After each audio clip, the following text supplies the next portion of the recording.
Delphi. Now, we've been covering what's going on in the court, you know, what's going on with the judge and Richard Allen's defense. It's a mess. It's a mess. And a little update on that before I get into the real, like, meat of what I'm going to talk about this time. Basically, the Supreme Court has said, Judge Gohl, we want those transcripts of what happened in your chambers with the defense. Mm-hmm. Give it to us. And she has done nothing but try to buy herself time. Extension after extension. Okay, she tried to say no originally. Like, I don't want to give it up. And they were like, yeah, you got to give it up, girl. You got to give it up. And they did end up granting her an extension. But now, in the recent filings, they are not allowing any more time. Good. They're like, you get this to us. Because it's not like you got to go get it from the FBI like we see in the Idaho 4 case to get this information. You had it. You removed it. She's got to give it to him by November 27th, or else she in big trouble. Okay? So that's where we're at right now. You know, she's attorneyed up. I've heard a lot of people talking about her attorney having some kind of medical malpractice issues or something. I don't remember. You know, the attorney general refused to represent her, which we talked about last time. That is crazy. I know. I had to mention it because it's just so great. It's so sweet. Is. They were like, nope. Too much of a liability. Sorry. Yep. And, you know, the writ of mandamus, which I don't think I talked about too much last time, who filed it, those were totally separate, uninvolved attorneys that filed that because they saw issues here. Yes. And a lot of, like, the whole, what is it called? I don't remember what it's called, but it's essentially the entire Defense Department for the state or something of Indiana. And dude, if they didn't back them, these attorneys, there's a good chance that they were gonna. I don't know what you do. I'm since I'm not a lawyer, I don't know. Do you just say, hey, you guys get no more defense attorneys? You know what I mean? Are they protesting? I don't know what that means, but I think it would be a really bad thing if an entire state's defense group, collab office, whatever you want to call it, is unhappy with you and is like, we aren't going to work for you. You know, I can't trust you. I truly believe that her career's on the line at this point. I really do believe that. This looks so bad. I wouldn't want to be a defense attorney in the state and end up having a case with her. No. Career ruining. She's walking around just like, you ruin career, you ruin career, you ruin career. You know what I mean? Just handing out career ruining left and right. Mm-hmm. Black robe-itis. Yep. I'm telling you. So, that's where we're at with that. You know, she's committed many things that are just outright illegal, like removing all of those, you know, documents from the docket. That is outright illegal. She's not allowed to do that. And we'll see where it goes. Now, what I want to talk about is a video that just recently came out from the channel. Here, where's the channel at? I think I have it pulled up right here. The heck? I think it's behind this browser window. Where did it go? I don't know, actually. Oh, it's right here. Duh. Okay. Unsolved Crimes Uncovered. Her subscribes are actually in our ballpark, which I thought was interesting because her content's pretty incredible. And, you know, I found this video and then I was watching Grizzly True Crime on the Flora fires, and one of the guys that came on Grizzly Show actually mentioned her because this channel, since last year, has been going hard into all the children in this area in Carroll County who have died in and around the time of Flora fires, Delphi to now. And it's really shocking. It's absolutely shocking. So I'm not going to dig into that specific thing. I will direct you to her channel to go watch those videos because it's incredible. She's really dug deep. Like, good on you. Incredible. Shout out to her. She's doing great work. But she posted a video today that was about basically McClelland and the other prosecuting attorney that is involved in this case, and what was basically where Richard Allen's car was parked. Okay. Because that's a big, if you read the Frank's memorandum, you know that that's a big piece of evidence, okay? Yeah. That they were leaning on to connect Richard Allen to the crime scene at the time of the crime, was where his car was parked. So, she starts out the video asking, is Richard Allen a victim of prosecutorial misconduct? Because we've been focusing on the judge a lot here, okay? And one thing I want to mention is in that hearing where the cameras were out, right after, we had the camera hearing where the defense lawyers supposedly stepped down or were forced to step down, the next one, we didn't have a camera. We only have accounts of people who were in there. And Bob Motta's one of them. And shout out to him, too. He's doing incredible work with this. He sits in every court hearing now. He said that the judge turned to McClelland and asked him what he thought. I know, and that is so messed up. Inappropriate. I know. And he's like, yeah, I agree. They were grossly negligent, and they lied on the Frank's memorandum. So messed up. Well, guess what? Y'all freaking lied. Yeah. On your PCA to get this arrest and to get the search warrant, which is what the Frank's memorandum is really truly about. I get that they sold a narrative, but they had tons of evidence in that Frank's memorandum of how Tony Liggett and McClelland lied. And it's not even about that. So yes, that is important. I'm not saying it's not about that. But going back to asking the prosecution has no say in who the defense attorneys are. None. Zero. It doesn't matter. They can hate them and think they're the worst attorneys ever in the entire world. Yep. And they get no say in that. No. None. None. So why on public television, the one time you allow cameras in there, do you ask that? No, it wasn't on public television. Yes, it was that day. No, it was not. It was the next hearing after. Oh, yeah, you're right. You're right. I literally 100%. Just prefaced that whole thing with saying it wasn't on camera. You're right. But it doesn't change the fact that whether cameras were in there or not, it doesn't change the fact that that is so unfair to do. It's extremely unfair. Yeah. Not to mention, Goal, you literally assigned attorneys from your district that have issues in their record, and these defense lawyers have none. Zero. Not even a complaint. No. And these other lawyers do. I know. It's a problem. So, and she follows one on Facebook. I heard she even follows both, but I think I've only seen proof of one, which was Labrada. Yeah. So, here's what it states, okay?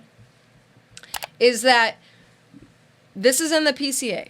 Mr. Allen was on the trail between 13:30 and 15:30, okay, military time. So I believe that's 1:30 to 3:30, right? He parked at the old Farm Bureau building and walked to the new Freedom Bridge. While at the Freedom Bridge, he saw 3 females. He noted one was smaller and had brown or black hair. He did not remember description, nor did he speak with them. He walked from the Freedom Bridge to the High Bridge. He did not see anybody. Okay, gotcha. Investigators, and that's from his statement. Okay, that is what Richard Allen told the guy who interviewed him. Mm-hmm. That's supposedly what he said.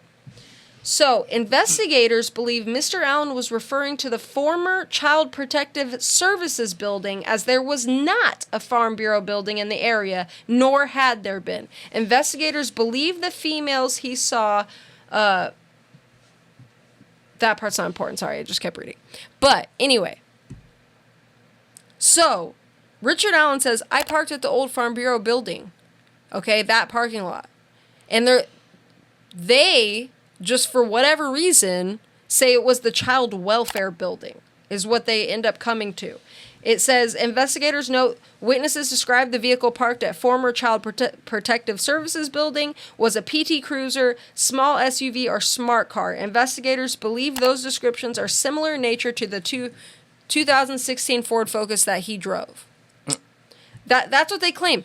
But guys, that is an outright lie. That's not what the witnesses claim to have saw. Those things aren't similar at all. And they are not similar at all. Yeah. A PT Cruiser looks nothing like a Ford Focus. What the witnesses say?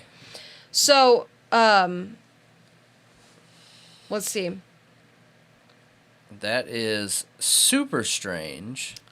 So, I didn't realize here's that. another thing. Hoosier Harvest Store video at 1:27 p.m. traveling westbound on County Road 300 North in front of Hoosier Harvest Store, which considered with his statement that he arrived at 1:30 p.m. at the trails. Here's one question, okay? For one, we have no description of that car other than it looking like his car. Okay? Okay. So, if that's the case, that it just looks like that type of car, and they're not giving us an exact description of it. A Ford Focus doesn't look like a PT Cruiser. No. Abby and Libby were dropped off at 1:30. Could it have been their car that was seen? Oh. Yeah. That's what she asked in this video. Like, could it have been their car? Because that's when they arrived. Yeah. That matches their time frame. And maybe the suspects parked at what's-his-face's house. So, she also makes the assertion that McLeland absolutely knows there is an old Farm Bureau building. He knows that.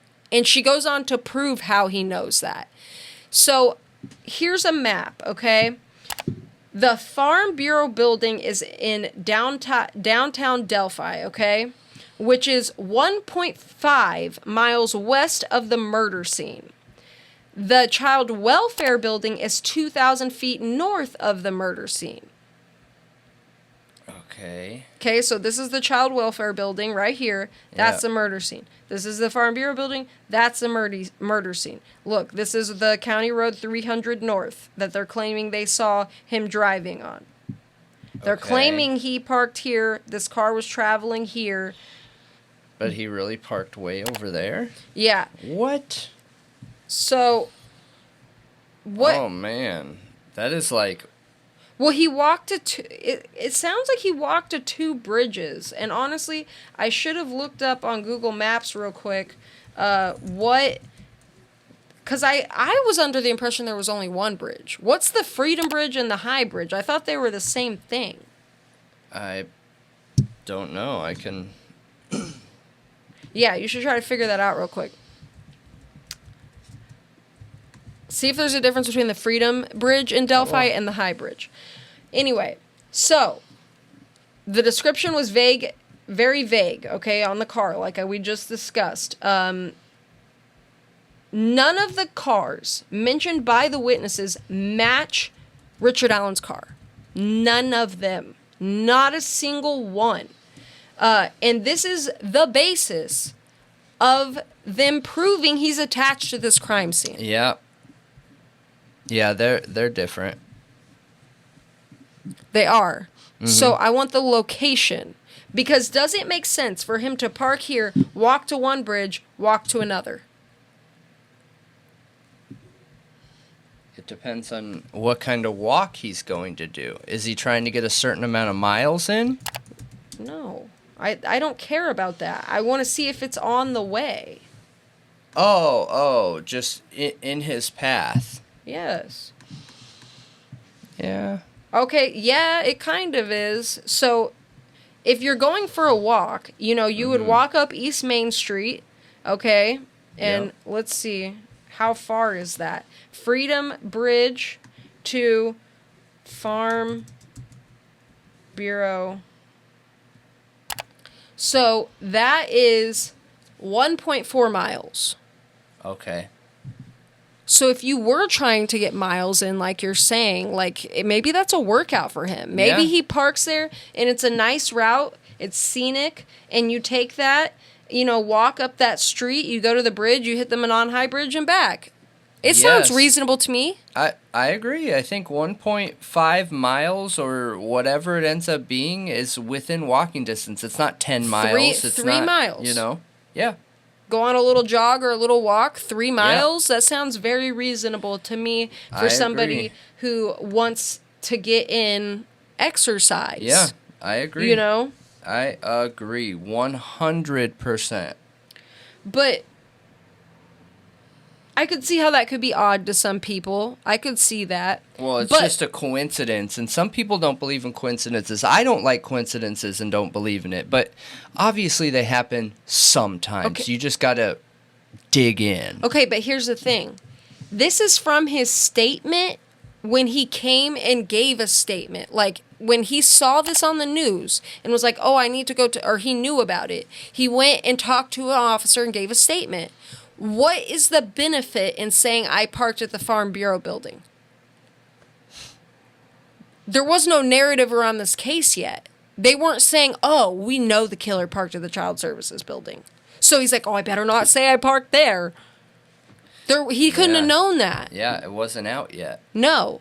The information wasn't out. So what's the benefit here? Why lie about that? Why say you parked that far away? But yeah, I was there. But I parked this far away. Yeah. How does that benefit in making you not the killer? I'm still stuck on the fact that why did they say he was parked there? That's just their theory? It's baseless speculation. They literally have no proof. Zero proof. Oh, no. Not a shred of proof. No witness said they saw a car that looked anything like his there. Oh, no. And we're going to go over the witness statements right now. So. That's scary. I highlighted 2 things from this witness statement right here. And this is Betsy Blair's observation. As the court knows by now, at 2:15 p.m., Betsy Blair observed a vehicle parked at the old CPS lot that resembled a 1965 non-black Comet with an angular design. Does that look anything like a Ford Focus? No. Betsy Blair observed on the bridge a 20-year-old kid with brown poofy hair that did not resemble Richard Allen. Richard Allen left the Manon Trail at 1:30. So Richard Allen's statement is that he left there at 1:30. Yeah, I did know all that. I didn't realize the parking thing. That's strange, though. So a young kid, like the 2 sketches. And we'll bring up those Sleuthy. sketches. We'll bring up those sketches now. So Sleuthy posted to Twitter some sketches, okay? Apparently there's 4, okay, that have been circulating, and she included the times, okay? So right here, we have, and here's the picture, okay, we have this guy that's got a mask on and a hood, and he's seen near the bridge at approximately 1:26 p.m. Then we have this guy with, like, a beanie on that was seen near the bridge at 8:30 a.m., we have Sarah's sketch, which is the person that she saw on the road at 3:57 p.m. Betsy's sketch is the guy she saw on the bridge at 2 p.m. And a lot of people are thinking, and Sleuthy even posted this video, they think the guy with the mask is the same exactly as the guy with the poofy hair. Yeah. It really feels like right there. it. I know. It looks identical. It looks identical. Interesting, The only thing, to play the other side of the coin here, was it the same sketch artist who did all 4 of these, or just those 2 and then a different one for the other 2? I would be curious of that because of technique. Yeah, I don't know. I'll try and find out so I can put it on the screen, because I haven't looked into that either. Yeah, I am not sure. Okay, now here is Sarah's statement, okay? Sarah is the one who saw a man wearing a tan coat and muddy pants. And according to her, he had mud. Well, no. According to the PCA, They say that that this man was muddy and bloody and looked like he had just gotten in a fight. Her actual statement did not say that. Oh, and the blue coat. The PCA states that she saw a man in a blue coat that was muddy and bloody and looked like he had just gotten into a fight. And then we have that picture of that old man, okay, from her statement. But her actual statement said she saw a guy in a tan coat wearing muddy pants. No blood, way. no looking like he was in a fight, okay? Oh, no. And, yeah, I know. So. I am blown away. Yeah. So Richard Allen's black Ford Focus was not at the CPS lot, this is according to the defense, at 2:15 p.m. when Betsy Blair passed by and saw a 1965 Comet-looking car. And the man with the blue coat. Like, that's not what Sarah said. So, and both of those are lies. They literally took that information and said, she saw Richard Allen's car, she saw Richard Allen. Yeah, and then made it fit. And made it fit. Like, literally what we saw in the Dr. Moore case. Yes. Exactly. Now, this creator then poses the question, with this proof of them lying, if we had that Frank's motion, would they be getting charged with perjury at this point? Because we never got it. We never got that hearing.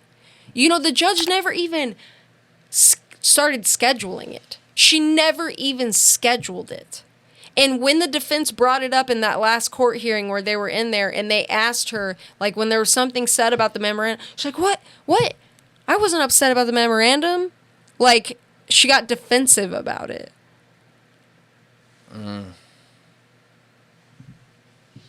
You didn't like that memorandum. There was a target on their backs as soon as you read that memorandum. And she didn't even read the whole thing, according to her.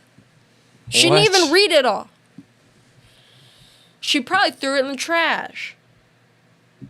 She probably read like the first paragraph and was like, I'm done. Maybe, I don't know. Ridiculous. So rather than tell the truth, Liggett concealed the evidence that Richard's black Ford Focus had left the CPS lot probably at 1:30 p.m., but certainly before 2:15 p.m. when Blair saw a completely different car. So therefore, Richard Allen could not have been there. Couldn't have been him.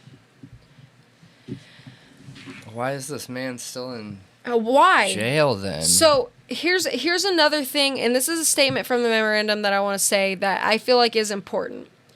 So, Jerry Holman has testified to the following. There is no DNA leaking Richard Allen to the crime scene. No data extracted from Richard Allen's phone connects him to the murders. No data extracted from Libby's phone connects Richard to the murders. There is no evidence that Richard Allen is or was connected to any other suspects in the case. There's no evidence found on social media that connects Richard Allen to the murders. There's no evidence extracted from Richard Allen's computers that connects him to the murders. There's no fingerprint evidence that connects Richard Allen to the murders. The only piece of evidence that is physical and it's not even definite, it's the bullet. The magic bullet? It's the magic bullet. That is it. Yeah.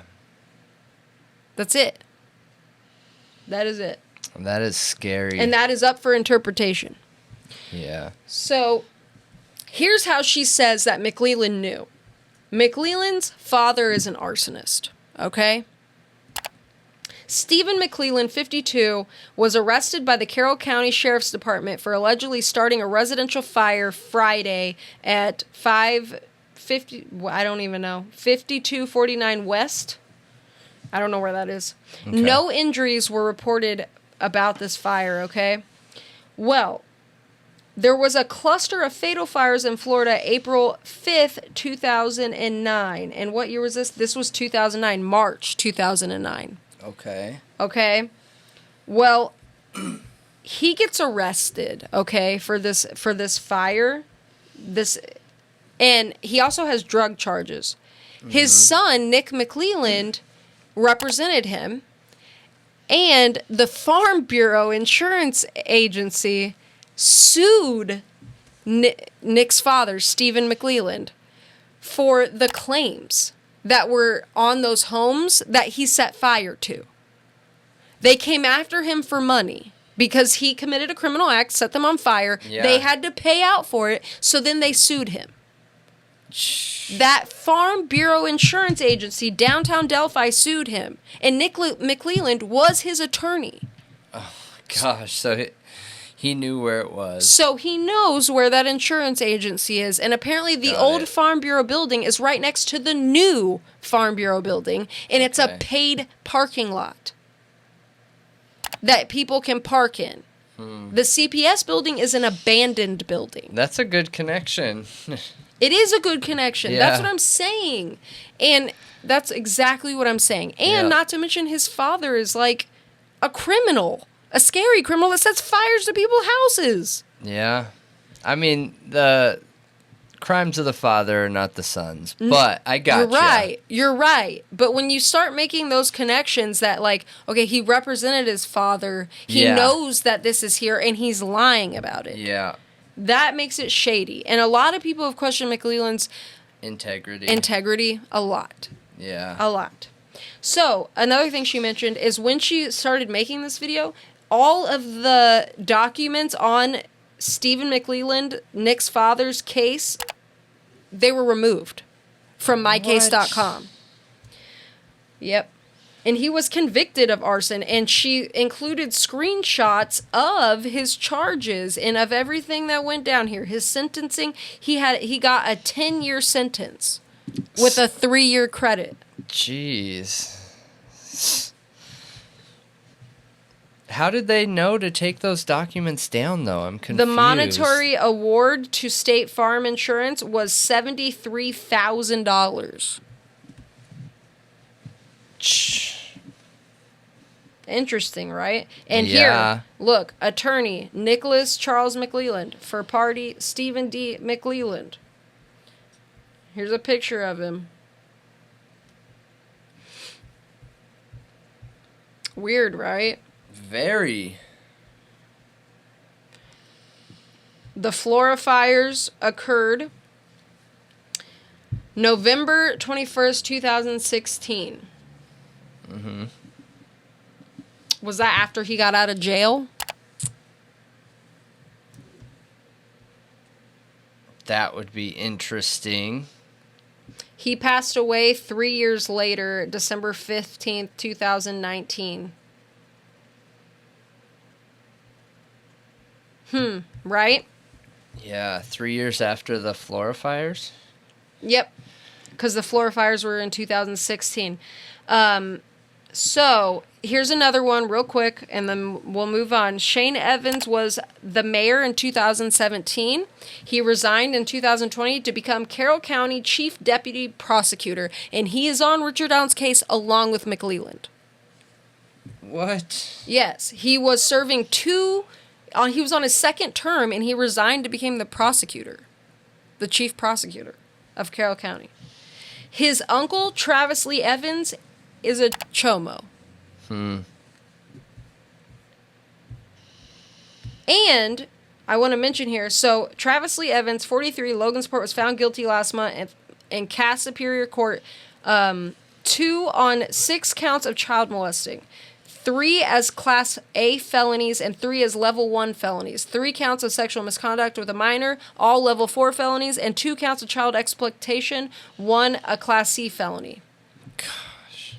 And look at this. So Evans was a Cass County Sheriff's Deputy for about 8 years before resigning in January 2017. He's also a former Royal Center Town Marshal. Now... So the victim makes a statement in court after he's convicted. The experience and then she says the experience has inspired her to pursue a career in law enforcement. She used the term superheroes to describe Grant County Sheriff's Detective Aaron Euler and Logansport Police Lieutenant A.J. Rosie. Both of whom were involved in the investigation that resulted in Evans' conviction. So I think the connection she's trying to make here, Rosie... Is there a relation there? I have no clue. Did he get too close for comfort? Like, what she's trying to do in that video is make connections to why there could be a cover-up. Why is there a cover-up? Yeah. If there's, like, why are they lying like this? What can we gather from this? And she says a lot more in that video. I don't want to take everything, you know. I'm not going to just repeat everything she said. But I took some main points that I felt were important because I think that video is incredible. Yeah. I think she did a really good job sleuthing and making some connections. Yeah. And I think that you should go watch it. And I think that you should let us know what you think in the comments. Yeah. Like, do you think any of this could call to question their integrity at all? Because, yes, family members committing crimes does not make them not have integrity. Now, what would make them not have integrity is if they have a vendetta against somebody. It would be if they helped cover up that family member's crimes, or, you know what I mean? Yeah. I'm just trying to think what it could be. I just don't know. I don't know either. But it's a tidbit. Yeah. It's a little bit. It's a little bit to look deeper. Yeah. It is. It is. And it's also really interesting that McClelland's father was an arsonist, and we have the Flora fires. Yeah.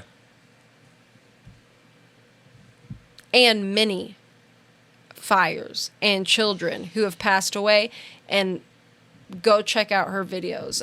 Again, it was Unsolved Crimes Uncovered. Literally at Unsolved Crimes Uncovered. Yeah. And let her know Thought Riot sent you. And that's a wrap. Let us know what you think. Because I have more questions. I have a lot of questions now without answers. So